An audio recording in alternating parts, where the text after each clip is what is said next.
This channel does not promote any violent, harmful, or illegal activities. All content provided by this channel is meant for an educational purpose only.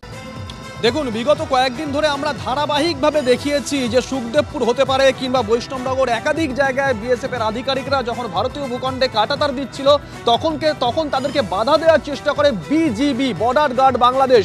রীতিমতন সেখানে উস্কানি দেওয়া হয়, কিন্তু কি উদ্দেশ্যে উস্কানি দেওয়া হচ্ছিল, কেন এই কৌশল নিয়েছিল তা অনুমান করে এক একজন এক এক কথা বলছিলেন। কিন্তু আজকে আমরা সকালবেলা মোটামুটি স্পষ্ট বুঝতে পারলাম যে কেন বিজিবির তরফ থেকে সেদিনকে উস্কানি দেওয়া হচ্ছিল। সেই সুখদেবপুরের মানুষ আজকে সকালে অভিযোগ করেন যে ওপার বাংলা থেকে নাকি এদেশে ছজন জঙ্গিকে ঢুকিয়ে দেওয়া হয়েছিল, বিএসএফ এর তাড়া খেয়ে পালিয়ে যায় ওই জঙ্গিরা, এমনটাই বলেছেন সুখদেবপুরের সাধারণ মানুষ। ঠিক কি বলেছেন তারা শোনাই।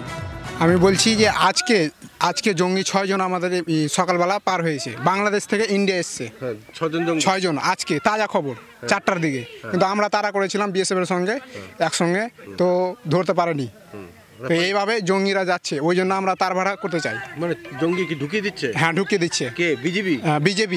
বিজেপি আর ইউনিট সরকারের ওদের তরফ থেকে পুরো পাওয়ার দেওয়া আছে বিজেপিকে। হ্যাঁ, আর ওরা কি করছে? জঙ্গি ঢুকিয়ে দিচ্ছে। তারপরে 2 নম্বরের টাকা, এই 2 নম্বরের টাকা, জাল টাকা পাস করাচ্ছে আর আমাদের ভারতে ছড়িয়ে দিচ্ছে।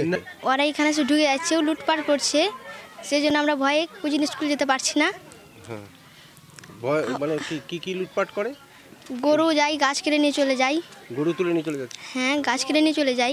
আমাদের গরু নিয়ে যায়, গাছও কাটে, ও হামলাও চালায়। লুটপাট করে?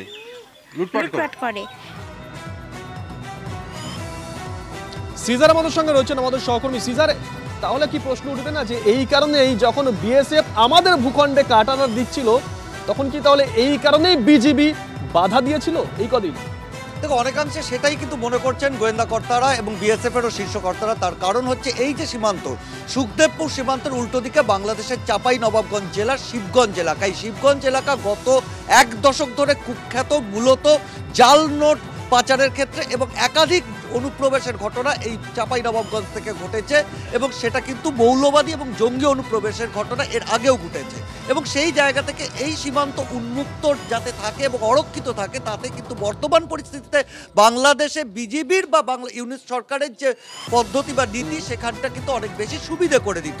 সেখানে কাঁটাতারের বেড়া দেওয়ার ক্ষেত্রে তাহলে সুরক্ষা বাড়লে সেখানে একটা সমস্যা, এবং সেখান থেকেই কোথাও মনে করা হচ্ছে খুব উদ্দেশ্যপ্রণোদিতভাবে এদেরকে কোথাও একটা উস্কানি দিয়ে এই অশান্তিটা পাকানো হচ্ছে। যাতে আরেকটা প্রশ্ন, বাংলাদেশ সেনাকর্তা সেনাপ্রধান জানিয়েছেন যে যুদ্ধ ভারতের সঙ্গে করবেন না। ইউনিসেফের তরফ থেকে এখনো পর্যন্ত যুদ্ধ জিগির তোলা হয়েছিল।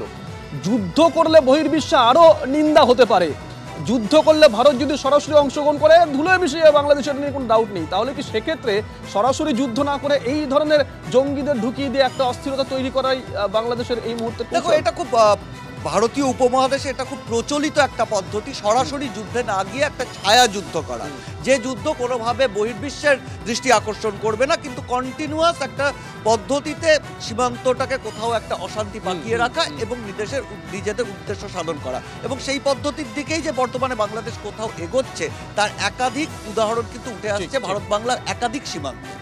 নজর থাকবে, আমাদের নজর থাকবে। আমার 2 সহকর্মী 2 শুভজিৎ ছিলেন আমার সঙ্গে, দুজনকেই ধন্যবাদ জানাই।